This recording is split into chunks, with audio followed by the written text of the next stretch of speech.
In this video, I'm going to take a look at how we can append data to a text file. And the setup we're going to have is shown here. We have the Python code, we have the operating system, and the Python code will cooperate with the operating system to gain access to the file. This is the text file here, and you can see its name is file2append.txt. Now, for the demonstration program I'm going to show you, the Python code and this text file are both in the same directory, and this file actually exists at the moment with data stored within it. So what I'm going to do is to bring the text file into view, and you can see that the first line says, I am the first line of text. If we carry on, we can see here it says, I am the second line of text, and here we can see the position of the cursor. Now, if I was looking at this in real time and not showing you a screen capture, this cursor will be flashing on and off. But the reason I've captured it with the cursor here is that's where a file pointer is pointing to. It's saying, right, I'm at this position. And when I append, the appending is going to go to the position of this cursor where the file pointer is pointing to. If you look at this area of the text file, you can see that there is nothing there, but in fact there will be a code, and that code will be telling the editor the codes that follow you put on the next line. Let's take a closer look at the text file, and you can see here the words that I've placed in the text file. And of course, the file is part of the file system, and what the text editor will do is read that file and present us as humans with this information. But when it's in the file system, if you were to look at it, not with an editor, you'll see piles of codes. For example, there is a code for I. There is a code for this A. So when the text editor reads the code for an I, it places the I here, as you can see. When there's a space, it'll read a code in which is 32. That's what causes this space here. And you can see there's a number of spaces shown up, and all of those in the file will be represented by the code 32 in our number system dictionary. Of course, it'll be in binary in the file system. Now here, you can see there is a space again. Now that is not 32. That's a different code, or possibly codes, depending on how the text system works on your computer. But whatever that code or codes are, they will be saying the next character put at the beginning of the next line. And within the PC world, this is called line feed carriage return, and you need to look that up to see what it means. I won't go into details here. But when you come to this position, what will happen? There will be a code which says go to the next line. That's why this cursor's here. So if I now decide to append to this file, it'll go to this position, and that's because here there'll be codes that says whatever comes next goes on the next line. So always bear in mind what you're seeing here is for our benefit. If you go and look at the file on the file system, you'll see it's a pile of binary, but the text editor will convert all of those binary codes to things that we can read. To emphasize a point, when I typed in this line and I got to enter this T, I then pressed the enter key, which moved the cursor to this line, where I then typed in this line. When I typed in this T, I pressed the enter, and of course the cursor came to here. So when I entered the first line, pressing enter will have put an appropriate code or codes here. Likewise, when I typed in this line and pressed enter, an appropriate code or codes would have been placed here, which resulted in the cursor appearing in this position. So when you read text that you enter into an editor, if you go and look at those files, you'll see binary patterns, but those binary patterns do not always represent a character that you can read. Of course, if you look here, there's nothing there that you can read in the editor, but there's an implication that you must have pressed the enter key to take you to this line, and that will be represented by a binary pattern in the position after this T in the stored file. Let's now turn our attention to the computer program, which you can see coming into view now. Let's consider the first line of the program, where you can see that data has been assigned.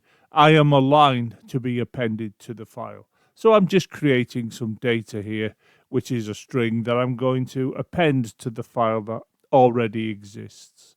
And that's the file that I'm showing here in the schematic diagram. Let's now consider the next program statement.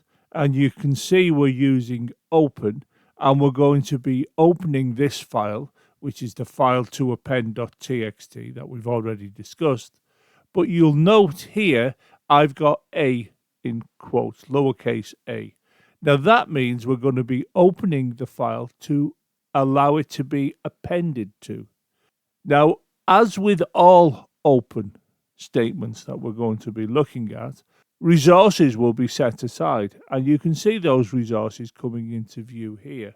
And those resources hold information about how your Python code can get at the file. And conceptually, what will now happen, we will have a stream between the Python code and the file, as I'm illustrating here. Now, this stream will have this name, my file. Now, why has it got that name? Well, because if you look here, you can see that's the name I've used in the code. So what I've created with the second line of the program is a stream, which is an instance of a class. In other words, it is an object. And we now have a situation where the Python code is able to add data to the end of the file, to append it to the end of the file. Because when we created and saved the file, myself, when I typed it in, the text file that is, not the program file, if you remember where the cursor was, and what we now can do, we can go on to the next line, and you can see it's my file, which means it's going to be using the stream, which remember is an object, and we're going to write this data, which is the data we created on this line. And I can show that schematically as the data going from the Python code into the file. Now what we can do is we can go on to here where we close the file. And of course, when we close the file, we're getting rid of this stream, which will also get rid of the resources that were set aside. And I can show that happening now. Now the program has finished its execution. And what we need to do now is to go and have a look at what's in the file, the text file. And I'll do that by looking at what it was before I ran this program, which is coming into view now. And you can see it's the text that I entered. I am the first line of text. I am the second line of text. And if you remember, I talked about the cursor being on this line because when I entered this T, I pressed enter on the keyboard. If we now look at the file after the program has been executed, we can see it coming into view here.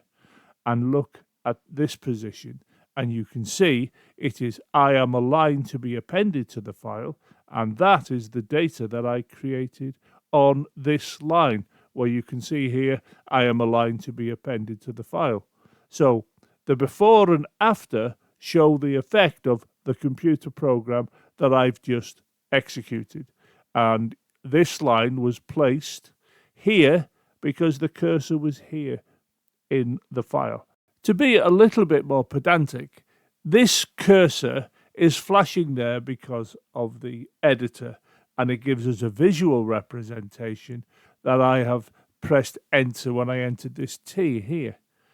What we need to appreciate is it's not the cursor that's marking the end of the file. The resources will know where the end of the file is. There will be an end of file marker. So when we consider the appending approach to writing to files, you have to bear in mind that the append will always write to the very end of the file. Let's carry on and let's look to the second line of the program again. And I'm just going to enlarge this so we can home in on the various areas of this program statement, and you can see it here. This program statement will open the file in the append mode, which means when I go to the part of the program to write to it, it will add it at the end of the file. If we consider some other points with respect to this program statement, if you look here, if this file does not exist, this open statement will create it. When it's created, and then you decide to write to the file is in append mode and there's nothing in the file. So where will it append it to? Well, right at the very beginning of the file. It'll effectively, whatever the data is you're sending to the file, and then you open it in an editor, you will see the data you've sent to the file being on the first line. Another thing to be considered is coming into view now. Here we've got the file name. This can also be the path to the file. Now, if it's the path to the file and you open it, you will be locating where the file is in the file system of the operating system. And this will be part of the resources that are set aside. It'll tell you where it is in the file system.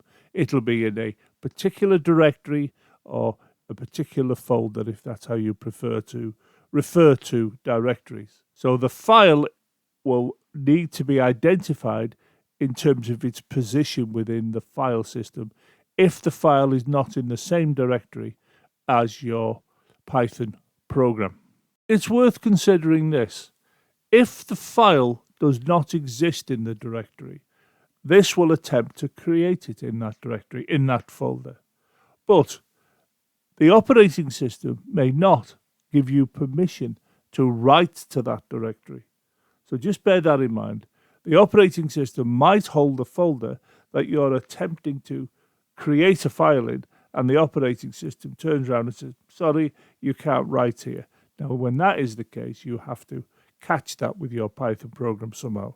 So the programs you've looked at so far in this playlist have been very much simplified because there are issues about manipulating files that you need to consider. What permissions, for example, is the operating system giving you to all of the directories? It can't allow you to willy-nilly just write files everywhere or create files everywhere. It might say, you're not creating anything in this directory. It's too important for you to make a mess of this directory. I'm not giving you access to it. Moving on to the next bullet point, we can see that the way the statement appears here, it will create the file in the same directory, the same folder, as the Python program, which we've more or less already outlined in this video, but I just wanted to emphasize it again with this bullet point. If we move on to the next bullet point, we can see that it's telling us if the file already exists, this open statement will allow data to be appended to the file, which means added to the end of the file. And we know it is open in the appended mode because of this single character string here.